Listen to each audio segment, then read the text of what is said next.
think we're set to go. Thank you all for coming in on a marginally good day in Washington. It's not too humid out. My name's David Rajewski. I direct the program on science and technology innovation here.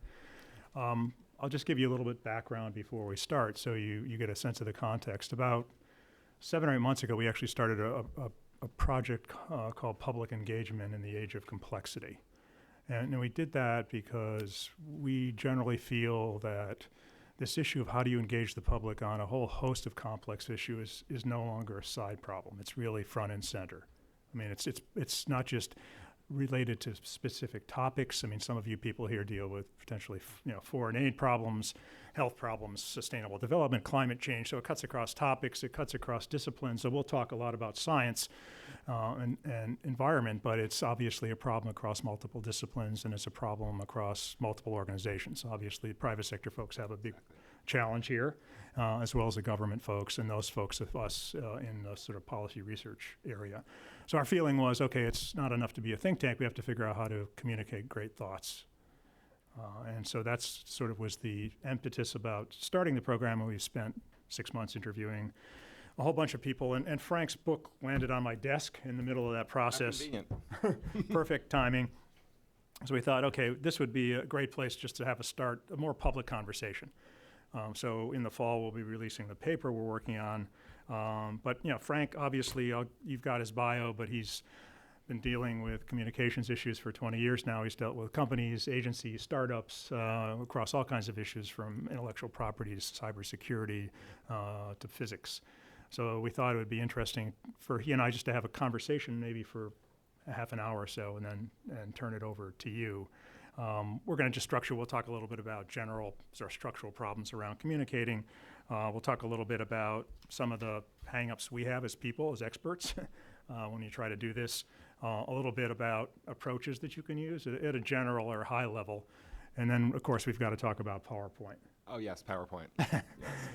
So one of the things that struck me, when I looked at your book, Frank, is you started out, this was supposed to be a how-to guide, and in the end, I think I didn't count everyone, but it looks like you interviewed 150 people. Yeah, around that. Mm-hmm. So how did it go from stage A to stage B? Well, I think when I first started interviewing people, I was really getting what I expected, people just telling me how to communicate more clearly or communicate more simply. But then I started talking to some communicators that were a little bit more digitally minded, and basically told me that we need to look at communications in a much different light in 2014 than we did 20 or 30 years ago. Multimedia has just totally changed the communication landscape. So what else has changed? Well, basically, so the internet is a huge factor in the way we communicate and the way we need to communicate. 30 years ago, we didn't have the internet. And right now out there in cyberspace, there are trillions of bytes of information just waiting to pulse through our fingertips at the command of a click. And that is just so much information that is out there. We have no idea, how oversaturated so many of our brains have become. There's just so much information. We don't know what to do with it all. We're letting important things slide as we grasp onto all this information that's out there. So that is a huge factor in driving how we need to communicate our message. We have to be aware that our audiences are oversaturated. I think it was when I was talking to you, one of the things you use this term Twitter brains. Right. And it's actually an interesting problem because there's a whole bunch of people. Nicholas Carr wrote this piece in The Atlantic about whether Google is making us stupid. So there's a whole bunch of actually cognitive neuroscience people talking about, are the technologies we use actually changing our capacity to do deep reasoning? Are we in the future going to be reading James Joyce or David Foster Wallace? Unless we have a flashcard version of that. Exactly. Actually, it was a Tufts neuroscientist who came up with the term Twitter brain. But I just love it so much, I started using it. But it's true. We're just looking for information as concise and as easy to access as possible.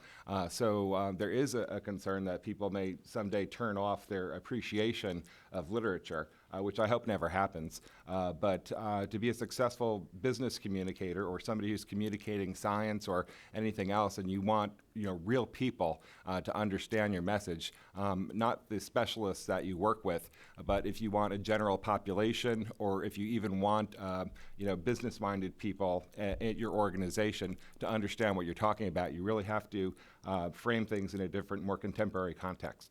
I mean, one of the issues that we have is we quite often we don't know who we're talking to. Right. Right. I mean, at one point in time, if we probably went back 20 years, we'd be able to predict this is our audience. People would show up. We had a pretty good sense of where they were coming from and what their backgrounds were. But right now, because of the internet, the connectivity, we don't have a clue. And as soon as we open up a live webcast, we could be getting emails in from Saudi Arabia, anywhere. So, I mean, how do you deal with that? Because quite often one option is to go to the lowest common denominator. And you sort of said, let's basically write for an 8th to 10th grade level person, right? Right. And sort of that's one way of doing it. But is there a better way of getting a sense of prospectively who your audience is going to be? Well, it can be difficult at times, especially if you're dealing with a digital audience. As you mentioned, somebody from Saudi Arabia or any other country, or somebody from any type of background could be tuning into a webinar. So that is a little bit more challenging. But the book is really written for people who, let's say, need to sell a big idea to their company. Say you're an engineer at an organization and you're trying to convince management that you need $30 million to upgrade the system. You need to figure out how to explain that to them in a way that they can understand it. So you really have to know who you're talking to. And the webinar example is a little different, a little bit more complicated. But so many of us, we don't really think about who is sitting before us. We don't think, okay, I'm a technical person and they're business people, or they're regulators, or they're budget experts. We just kind of go along and give our presentation and we talk about what's exciting to us. And this is probably more true with people in science and technology. They tend to get into their bubbles and they forget that not everybody speaks the same language that they do. I think it's not a problem with just the science folks. I mean, you talk a little bit in the book about how to figure out who your audience is. I brought in an example I'll share with you because it's one of my favorites. Some of you, people might remember something called the President's Council on Sustainable Development, PCSD. It was probably the largest effort the government ever did on sustainable development. Started in 1993, executive order, hundreds of meetings. And they ended it in 98, but in around 98, they decided, let's do some focus groups, right? Good idea. Good idea. This is like 5 years or so into the project. So they did 9 focus groups, and they actually focused on the people out there that they thought would understand their message. Right. These are the people from the marketing world. They were called cultural creatives. So usually, they were fairly liberal, fairly educated, et cetera, right? So this is what came back. This is the top line. Most significant finding was that the term sustainability had no resonance with any of the groups. And this is 5 years into a major presidential initiative, right? So I mean, I actually, after this, started to do focus groups a lot more. But the thing that always amazed me was not just people a lot of times what we'd find with the focus groups is people understood what we were trying to say conceptually, but they didn't understand the language. Right. Right? Mm-hmm. And it was a shocker for most people who believed that they had the message right. And when this stuff came back to the policy wonks, their jaws dropped, and they couldn't believe it. Something was wrong with the research, right? So I think you have this capacity of not knowing your audience, but believing, right, that they get it. Right. They should get it. The science folks call this the deficit theory. Mm-hmm. If only they understood X, then they would understand what we wanted to do. Yeah, well, focus groups are a really great way to find out about your audience, especially if you can afford to do them. A lot of organizations that are smaller may be put off by the price. One example, early on in my research, I met Jay Labov from the National Academy of Science, and we had a great discussion on how they used market or audience research to better understand the problems with the debate about evolution. Apparently, there's still a large number of people in this country who do not believe in evolution and who, are borderline believers of evolution. And so what the Academy did was they hired an audience research firm to find out what specifically was troubling people about this theory.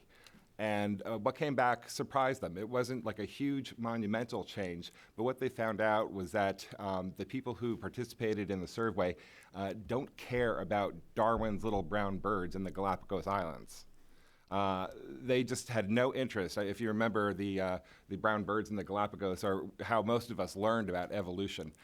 But what did excite the people who were borderline was hearing about dolphins and whales and how they started out as land-based creatures and then evolved into sea mammals.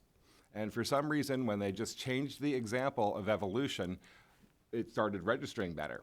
So focus groups can be great to, refine a message as well as, do everything that you just mentioned. All right. Well, they aren't cheap. I don't know if there's an average cost. I think the focus groups normally cost us about $8,000 a shot for a 2-hour focus group. And a national survey might cost $45,000.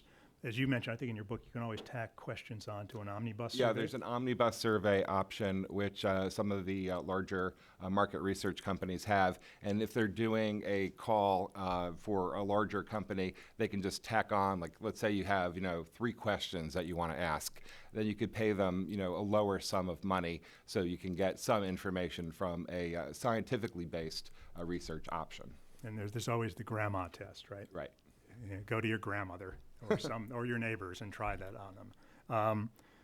The other thing, one of the things that came up in your book a number of times, you used the word ego and hubris. Uh-huh. Right.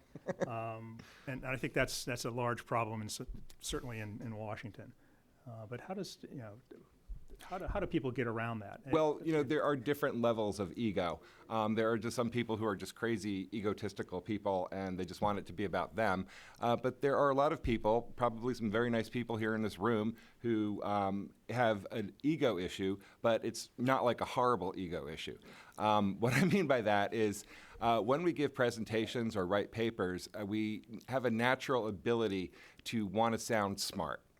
And we want to let the people on the receiving end know that we really understand this topic, we are the expert, and we do everything in our power to communicate that awesomeness. That can be a problem because what happens is that you spend so much time focusing on making yourself look good that you don't do a particularly good job of communicating your message in a simple or comprehensible manner. So it's surprising because you can spot an egoist, but there are these other group of people that they just want to look smart, but they're still good people. Right. I actually found I did the sort of search of the attic thing, and I actually found old papers I'd written. And one of the things I found is I actually went through my education. My writing got much worse. Interesting. In a sense of became full of jargon. My sentences became very long. I was constantly writing for my peer group. It took me years to kind of extract myself from that. So I think anybody, we could talk about whether this is an actual normal progression, but I mean it took me a long time to actually get out of that because I was just talking to other people who use the same jargon and in convoluted sentences with lots of citations and footnotes that only I could decipher. But it actually took a long time for me to get out of that habit and learn how to write again. Exactly. A lot of us, whether we realize it or not, live in a bubble. And the more time we spend, especially technically minded or scientifically minded people or people who work closely with a team of like-minded people, it's very easy to fall into the trap of, just communicating amongst yourselves and forgetting what the real world is all about and what they expect from you. So you start using more jargon and more acronyms. When I started working for NASA's Ames Research Center, it took me weeks to figure out all the acronyms. There were just so many. I found acronymfinder.com, and that's the only thing that enabled me to survive because you go into a meeting and, it's like this acronym isn't talking to this acronym and this problem is happening. And it's just, you go crazy with it. And so you look up the acronyms, but then they keep using them. And if there are so many acronyms in a document, you spend more time trying to translate the document than actually reading it for meaning. So that becomes a problem. Yeah, we've actually, one of the things we've tried to do in some of our documents, we can't get rid of all the acronyms, is actually print them on a bookmark and include them in the document. So as people advance through the document, they could take the bookmark with them and sort of decipher the acronyms as they go along. So jargon and acronyms really slow down readers. They really just distract them to the point where, and also if you use large vocabulary words, words that helped you do really well on the SATs probably aren't too good if you're explaining a complicated subject. They may be very impressive, and I do recommend that you have a strong vocabulary because people who have good vocabularies tend to do better in life. But that is a scientific fact. But the thing is that you're not supposed to use those big vocabulary words when you're trying to explain complicated subjects. Right. So it's a paradox there. Let's talk a little bit about approaches. I mean, one of the things that you talk about, which comes up in virtually every book I've read about communication, is storytelling. I mean, so obviously we went, a millennia ago from sort of the oral tradition to the written tradition, and now we're shifting again to whatever is beyond that. But along the way, we haven't probably lost a lot of our capacity to be good oral storytellers. Right. There's actually a national storytelling network. Every year they have a conference. I think this year they're in Phoenix. But they're just trying to keep the capacity to tell stories alive. But you mentioned this a number of times, and I think you have some examples in there of people that are good at this. Exactly. Well, storytelling makes content real for people. We get, with all the information that I mentioned that's being thrown at us, all this data, all these facts and figures, we get more and more separated from the human experience. And storytelling really connects us to the story, and it not just gives us the facts, but when we hear another person experiencing something, we can empathize with them. And through that empathy, we gain interest. And we see how it worked out for them, and somehow we're drawn in. And so we can remember a story, for months on end. Whereas, if we go down a laundry list of facts, you'll probably forget them by the end of the day. So the storytelling really helps drive and motivate people. So if you're giving a sales conference and you want people to start selling better, give them examples and let them see in real life, and that way they'll remember things better, and it just becomes more real to them. Yeah, no, we've had one of the projects we ran for a number of years was on nanotechnology, which is a billionth of a meter. And we just grappled literally for weeks about how we would explain anything at that scale to people. 7,000 nanometers is the diameter of a red blood cell, 70,000 nanometers is it just went on and on. We tried every possible analogy. My science advisor did a great video on the Twinkie approach to nanotech. I mean, we used analogies all over the place. And the best one we had actually was to show people products that included nanotech. Right. So we would actually come to them and say, this is in your sunscreen. And we actually had a huge library of nanotech products, or it's in your tennis racket. And then you could have a conversation about why is it in there? Uh-huh. And what are the properties, et cetera. But we grappled with that for literally weeks. We went to professional media people because the problem is, with a lot of science things, you can't see them. You can't touch them. You can't smell them. They're just invisible. So storytelling is great, but also visual communication is also becoming more important. As you mentioned, showing them the tube of toothpaste or the shampoo is really effective. Like, nanotechnology is real and it's here. So that's great to show things. But visual communication is also gaining importance because with all that information, with all that data, we're just so completely overwhelmed that we need our eyes just need to take a break from the written text and to focus on something visual.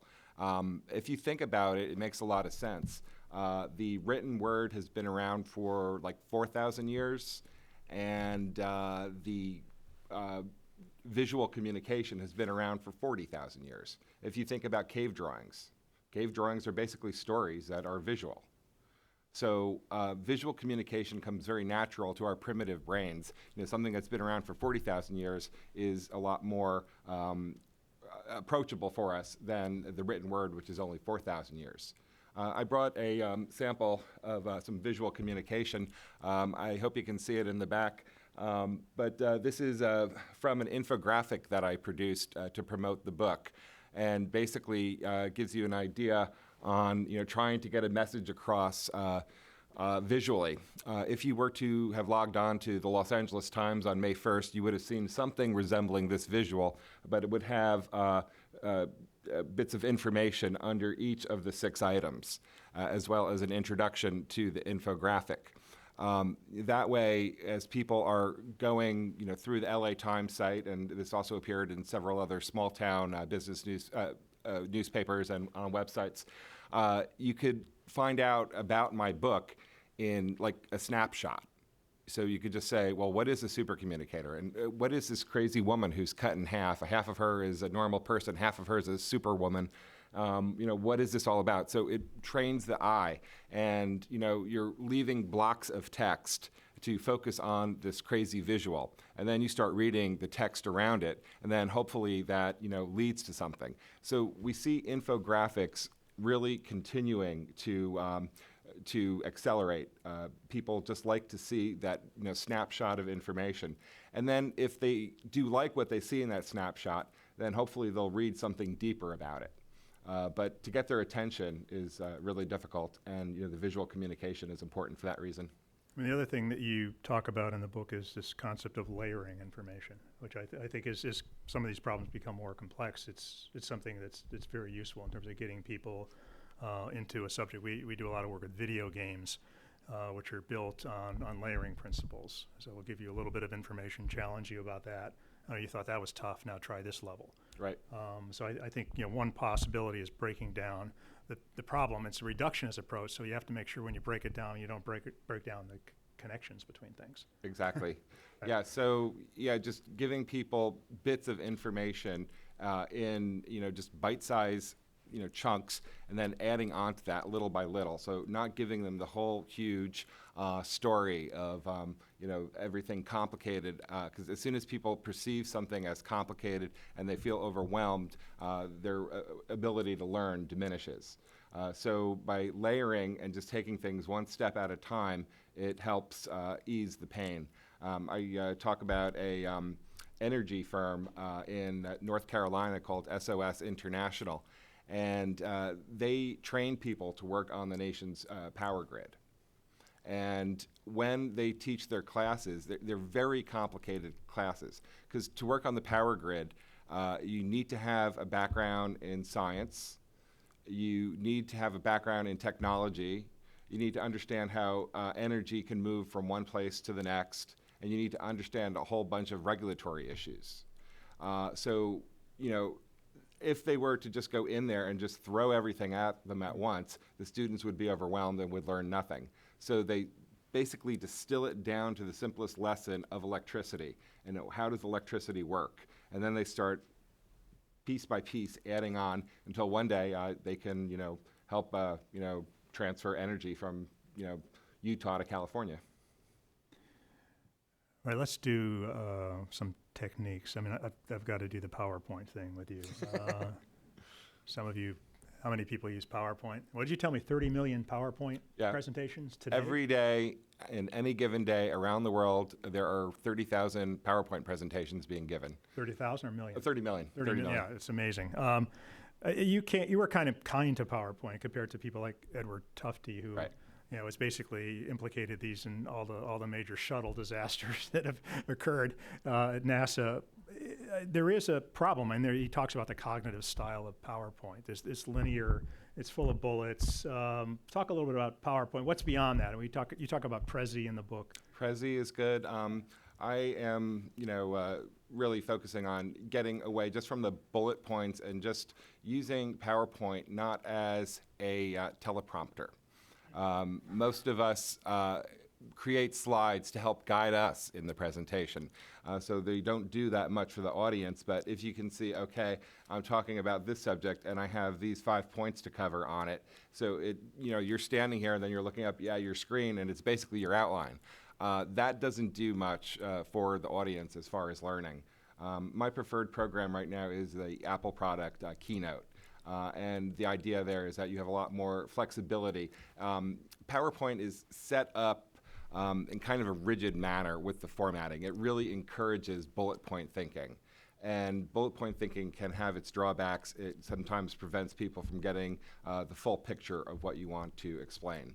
I try to focus more on compelling visuals, things that will make the learning experience memorable for the people in the audience. So I recommend it for that reason. But just don't overcrowd slides. Make sure that you're not using it as a way to communicate everything about your product or service that you're pitching. What a lot of people are doing now, I think Amazon's a good example of this. Instead of giving people a PowerPoint printout, a deck, they'll ask the people presenting to write a narrative. So it could be anywhere from 1 page to 6 pages. At Amazon. There are some people who say everything that needs to be said should be said in 1 page, but that depends on the organization. But giving them a summary as opposed to giving them a PowerPoint is believed to be much more effective than giving them a copy of slides afterwards. Right. I mean, one of the things that came out when we were doing some of these interviews is we talked to people at ProPublica, New York Times, is that there's a need for so many skill sets now. Right. That people are putting together massive teams. So you've got videographers, you've got story writers, you've got infographic people. I mean, it's almost gone beyond the capacity of a single person to master. Right. Well, there are some people who are doing a really good job of mastering a lot of these skills. They're called millennials. And they, who grew up in the digital age have much more ability to work with video and animation and blend multimedia into a singular product.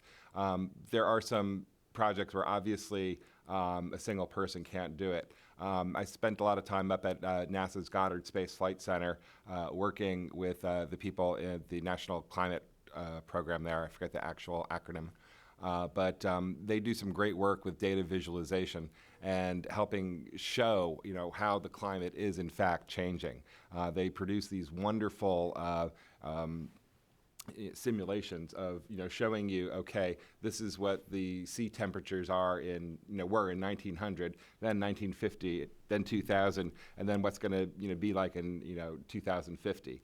And they take all of this, incredible amounts of data, and they just crunch it and produce this product. But to do that, you need a team of several different talented people. You need scientists and technologists and people who can just manipulate these images, which is something that I can't do. So.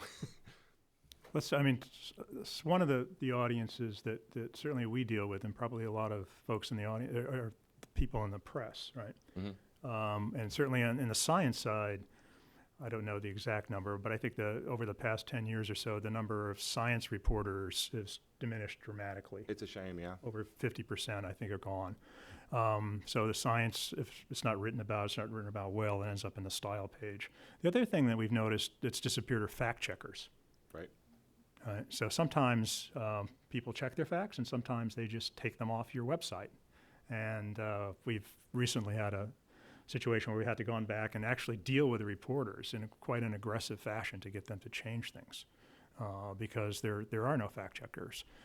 There's very few. I had a letter in the New Yorker, and it was fact checked twice. I got 2 calls, but that's pretty rare, right? So, I think there's still people that really care about fact checking, but I think people are getting really sloppy. Oh yeah.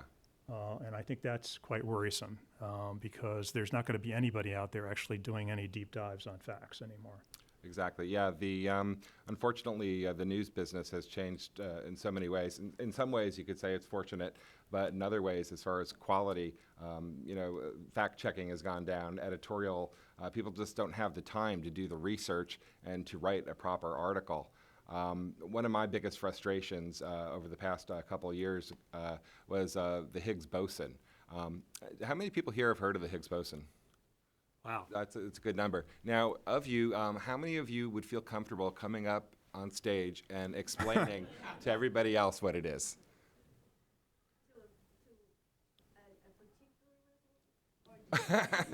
Just, right. Well, it's an extremely difficult subject to explain, and especially difficult topic to understand as well. And I was very frustrated with the magazine articles and the newspaper articles that came out on the Higgs boson.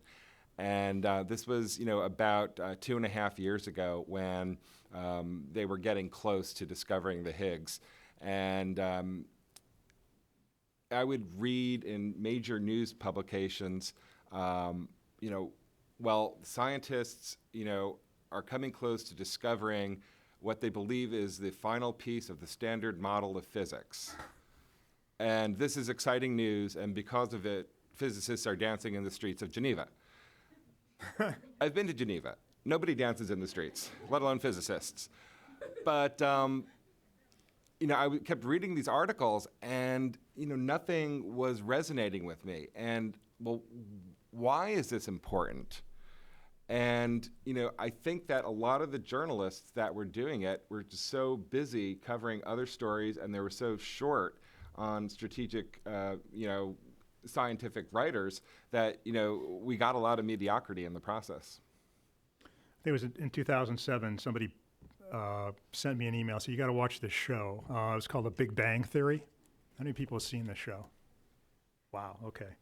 And I looked at it and I said, this show's not going to last for 3 weeks, let alone 7 seasons, because like 80% of the staff or the actors there had a doctorate in something, right? Astrophysicist, or whatever. And 7 seasons later, I was talking to someone. The last season had 17 million viewers. One show, they mentioned the National Science Foundation 3 times. I mean, SF could not buy that kind of advertisement, right? It's not. There was a cameo by Stephen Hawking on one show, and it's been stunning to me because they actually talk about string theory and whatnot. And so, when I had a discussion with Ira Flatow, who basically does Science Friday, and he said this was one of his bright lights, right? At one point in time, a lot of the science is disappearing, but you've got these shows. I mean, in the medical field, it may have been House. Every week you had another medical mystery out there because of House. So is that, I see that as a positive thing. Right. Actually, after the launch of the book, somebody came up to me and said, I raised my hand when you asked the Higgs boson question, but the only thing I know about it is that I've heard about it on Big Bang Theory. Right. So. I think we've got at least a half an hour left. Why don't we take some questions? You've got a lot of people here from a lot of different kinds of organizations. So why don't we just make sure we get a microphone, because we are going to videotape this. It's not going out live, but we'll archive it and put it up on the web. So we'd like to get your name and your affiliation. Questions? There's got to be some. Yeah, right down here. Thank you. I'm wondering, with our Twitter brains, looking at the future of science, seems to me that would create a real barrier in the future to more people understanding things. Particularly a lot of scientific concepts which are complicated becomes then very difficult for the average person to understand, and therefore dumbs us down. Would you say that's an accurate reading of what's likely to come? Well, I think there is definitely a fear of life being dumbed down, and I think we're seeing a lot of it already. Fortunately, a lot of scientists and technologists have been able to remain in their bubbles long enough that there is a certain quality. But what happens with the next generation? If they just become so Twitterized that they can't develop the focus to dig deep into a scientific or technological issue. So it is a concern. I don't know if anybody has the right answer to what exactly is going to happen, but it is something to be mindful of and something we need to address in education. While people are being briefer, there's a time for brevity and there's a time to dig deep. Yep. Thank you for your presentation. here in DC, we do a lot of oral presentations, a lot of panels or testifying. So how do you get visual elements into oral presentations to be more effective? So no PowerPoints, you have nothing, it's just your words. How do you make it more visual? You become more descriptive. When you tell a story, storytelling is a great technique if you're not working with visuals, to be more specific, to give more context. For example, give the people you're talking about names, tell them a little bit about where you are situated, and just making it real. So details matter. Obviously, you don't want to bombard them with too much extraneous stuff, but you want to give enough detail to make the story real and to just somehow connect it to the human experience. And the other option you have is sneak in an object. I had to do a testify in front of the Senate Environmental Works Committee, I think. It was a number of years about on nanotechnology, and I just brought in a tube of toothpaste that had nano in it. And I had it sitting in the front of me as I was testifying, and Senator Kerry, who was the head of the committee, actually stopped the meeting and said, "What is that?" Right? And I said, "This is toothpaste that we bought in Germantown, and it has nanoparticles on it." And he basically went on, he gave me like 2 minutes of free time to explain exactly where this came from, how it got into the country, whether the FDA had tested this, should they test this, right? Yeah. This is not easy if you've got a surfboard, but if you can sneak in an object or have something that we were always having objects with nanotech. We had them in our pockets everywhere we went. So you can always stop the conversation or start the conversation by having an object on hand. If you can get it through the x-ray machine, that's the problem. Yep. Hi, I'm Nancy Huddleston at the National Academy of Sciences. So this week, I was looking at the daily news coverage, and one article stood out like a sore thumb. It said, "The fault in our stars, hides truth about American healthcare," or something like that. And it came up in our stuff because the IOM had put out a report on how we're unhealthy among the developed nations. And the article was just the lead that they used was "Fault in Our Stars," saying that those people are middle class and we really don't pay attention to how the poor don't get adequate health care. So that was their ruse, or I guess, to get into the rest of the article. And I thought, why don't we write a lot more like that? We're at organizations, we obviously don't want to be too gimmicky, but we stultify the heck out of everything. And, just your thoughts on where we could go within an organization to catch people's attention for the stuff we write. Well, you're right. Emotion is a huge issue that communicators need to consider when trying to explain especially complicated ideas. People only pay attention to things if they believe they're meaningful to them. And emotion gives us the ability to keep them to get them excited, to get them fired up about what's going on. It can be tricky to use emotion in some situations because sometimes people are just expecting, state the facts. And, that's not going to change for some organizations. I was working on a cybersecurity project and did some research, some background, and I found out, how badly this organization was threatened with cybersecurity, and found out, things had gone wrong in the past, and I knew what could happen after educating myself. And I wrote a somewhat emotional introduction, and that got rejected by my client's boss because we don't do that. But, my feeling is, okay, we're asking for money to, build a stronger cybersecurity presence. I mean, it's an emotional issue, and you got to get people fired up. And social media is great because it helps fire people up. It brings them into the conversation. But politicians use emotion all the time. In fact, they use it more than they speak with facts now. So, knowing when to use emotion, something with, climate issues, you can be emotional about that. if you're talking to the right audience. I think some federal government agencies have to be careful because they can't sound alarmist because other fractions may not like that. But wherever you can, and it's a matter of trial and error, and seeing if you can get away with injecting some emotion. But people start to remember things when it's a good story or when there's an emotional plea.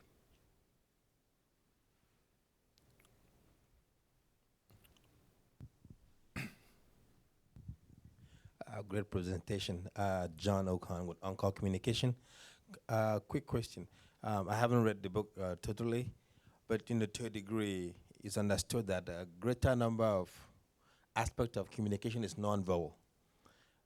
So in engaging the public, how do you engage them nonverbally? Go ahead. There's not much about nonverbal communication in the book, but especially if you're talking about cross-cultural issues, nonverbal communication is extremely important.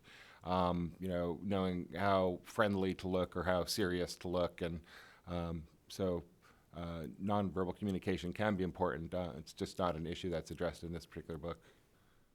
We did some focus groups where typically our focus groups, if we're doing on science topics, we would just teach people about the science.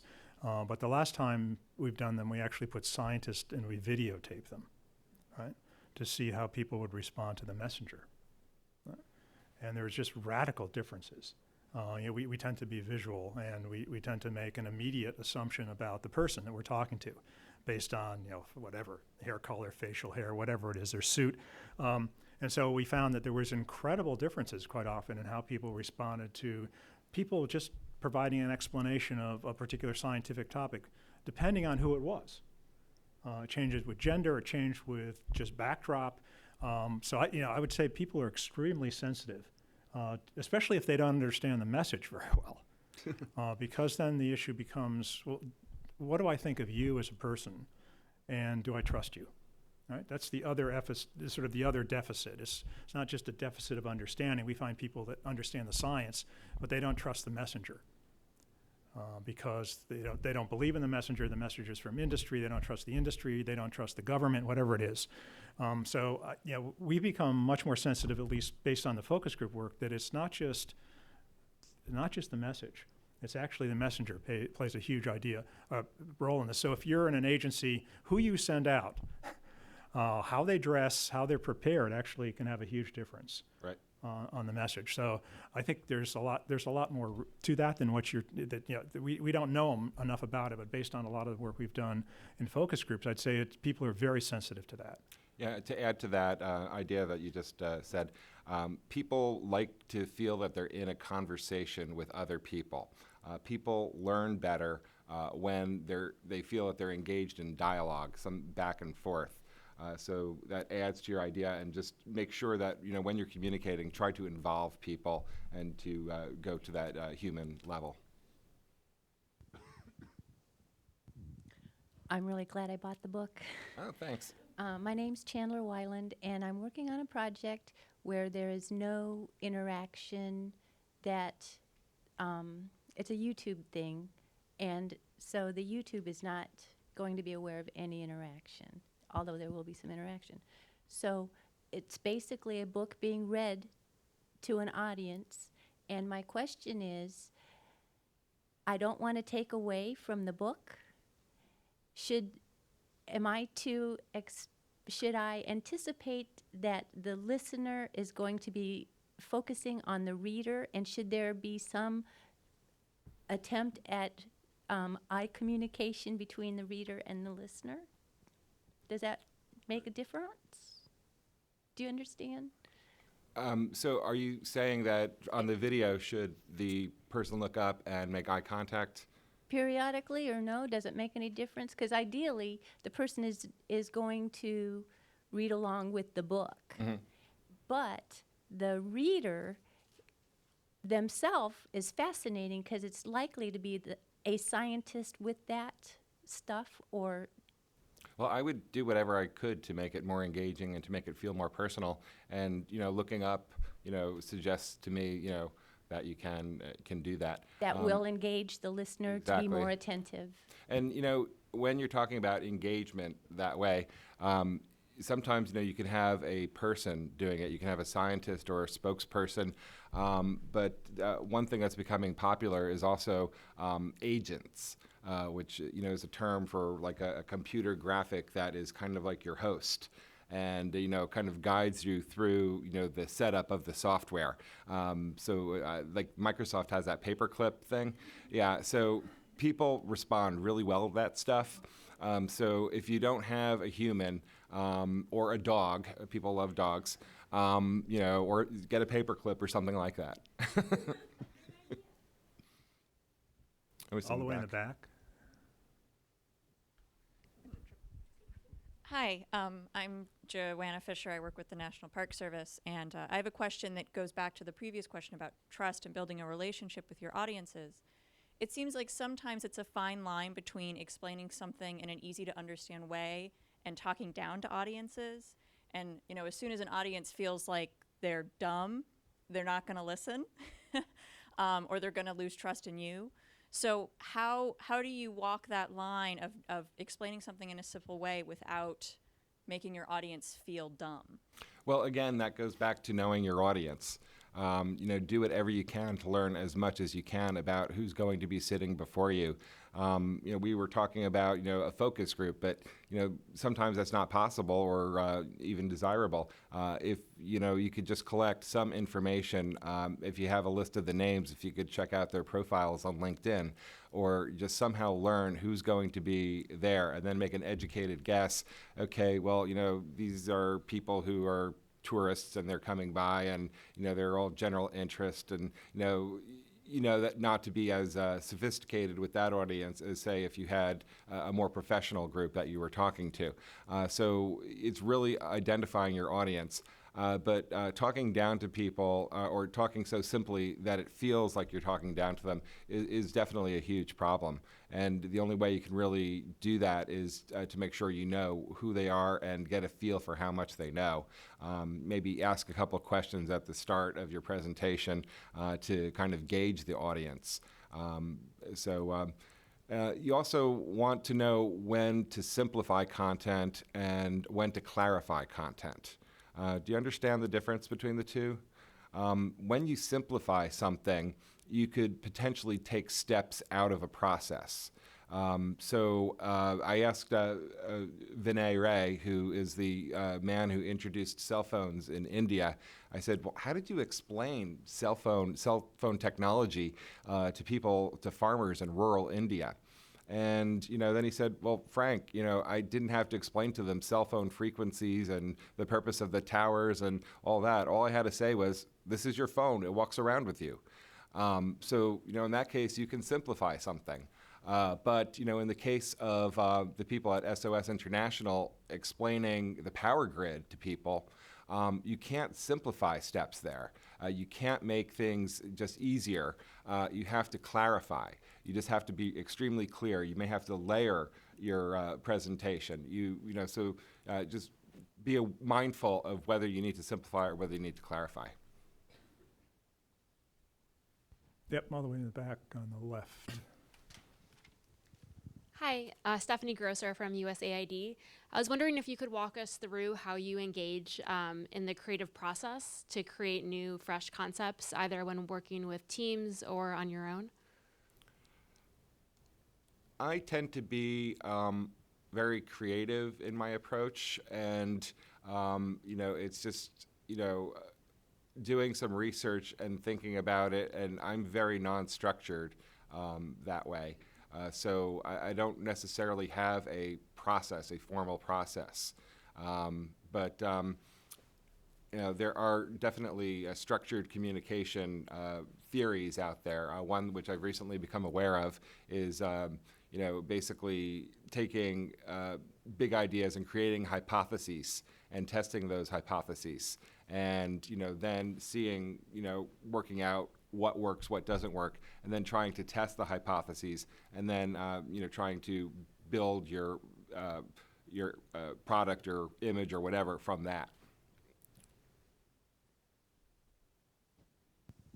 Yep.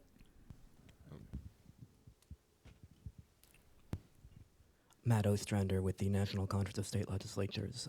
Recently, in the past 2 years, we've seen a real rise in the way that information is presented, especially through social media, in terms of gotcha headlines. So, like, you won't believe what happens when X. Doesn't really make any difference what the X is, but the way that that information is presented can be both good and bad. How do you balance the getting the actual message that you want to get across to your reader and the actual getting at the attention of the reader? Because in many cases, you want to make sure that the message or the message doesn't become just the title, but it also they take away something from the content that you're providing. Exactly, and you have to be mindful of your credibility. If you start using a lot of gotcha headlines, and you're working for the federal government or a leading organization of some kind, it really cheapens your image. And as I mentioned, it's all about knowing your audience and knowing how much emotion you can evoke, and how much excitement or how much spectacle is tolerated. So there is no way to really answer that question except really know your audience and what they would find acceptable, and maybe testing it out on a few people before you go live. Yeah, one of the things that we found is most people, if you're writing for some venue, you lose control of the headline, right? And it's pretty. You would expect this to happen with certain types of media outlets. We had an experience with Nature magazine, where we wrote a commentary, and they sort of came back and said, we got to pump up the headline. We put in something really boring about building better public-private partnerships around research, and it ended up, how to avoid some synthetic biology disaster. It was, so I would say it strikes me as that this whole process where you're losing control of the headline, whether you're controlling the headline or basically somebody else is, it's just gotten to the point there's a certain amount of creep going on there, where even in very, I would say, sort of robust peer-reviewed journals are being pushed that way. Right. And it was quite stunning for us because we thought they'll take whatever we want. This is it's a standard peer-reviewed journal, but in the commentary section they want more headlines, right? So I think my fear is that we kind of lose control. Right. Of the headline. Well, when I was signing the agreement with my publisher, one thing that was in the agreement was that they have the right to ultimately decide the title of the book. Which is kind of scary because you're the one who's doing all the work, and then if they don't think it's going to be marketable, then they're just going to change it. Right. So we've actually went through a year or so ago. There was an interview in a German magazine called Spiegel with George Church, who's a geneticist at Harvard, where he talked about the idea of actually reconstructing Neanderthals, and it just sat dormant in the magazine for a long time, and then all of a sudden Spiegel decided to translate it into English, and it got picked up by the Mail in the UK, and scientists, Harvard geneticists talking about bringing back the Neanderthal. The next time the article got spun around, it was people he was looking for a surrogate mother for Neanderthals, right? And George actually got like 500 emails from women around the world saying, I would care. So we actually have done a kind of just how this kind of morphed from a fairly serious interview about what the capabilities were of synthetic biology to people looking for surrogate mothers for Neanderthals. As it got into the spin cycle, and him getting all of these emails. So beware. I mean, things like that and it just moved out of the German press very quickly and spun out of control within it was a week, right? Yeah, it took 1 week. So even when you're giving a serious interview, it can go south very quickly. See it, yeah, all the way in the back, yeah. Have you noticed any change in your general guidelines as you move between friendly to neutral to skeptical or even hostile audiences? What was the first part of the question? Are there any based on the audience? If you knew you were going in for a hostile, to a hostile or friendly. Well, yeah, I mean, knowing your audience is, it's always to determine where you're going to go from there. That's always critical. And obviously, you might have a situation where you have some friends and some enemies. Yes. In your audience, and so you probably have to prepare for both sides. Yeah, and one good tip though is, depending on how hostile your enemy is, sometimes if you're presenting a big idea, you may want to diffuse the issue with your enemy ahead of time and try to get buy-in from them and try to, convert them to more of an ally, or at least somebody who's not going to shut you down. So that's not necessarily the easiest thing to do, but to anticipate, what they could say that could derail your proposal or whatever it is you're pitching. Yep. Hi, I'm Steve Gibb with SEG. I had a question about the phrase target audience, and it seems to suggest a metaphor which is a little bit at odds with what you're saying earlier about the comfort of having a conversational context with when you're trying to reach people. And so I was wondering if in your practice you see that dynamic changing. In other words, before you might plan a message campaign and send something out to your target audience and then kind of close the book, whereas now you're getting people engaging back and you have to have staff prepared to engage with them in response to the engagement. And so if you could talk a little bit about how you see communications planning evolving in your practice, I'd find that interesting.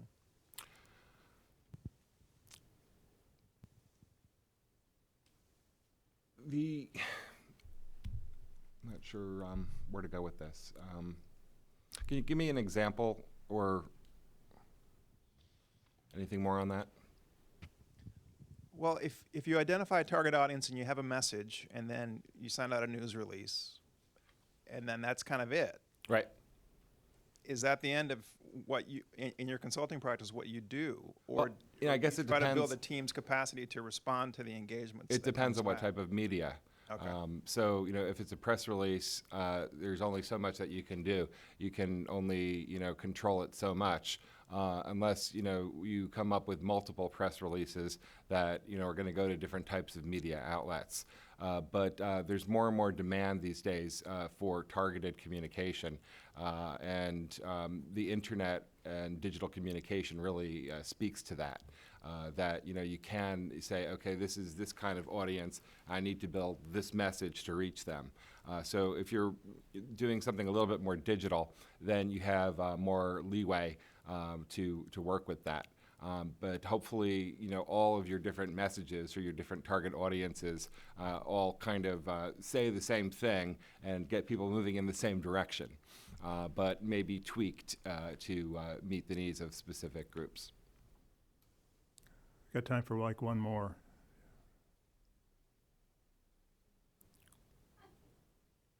Down here.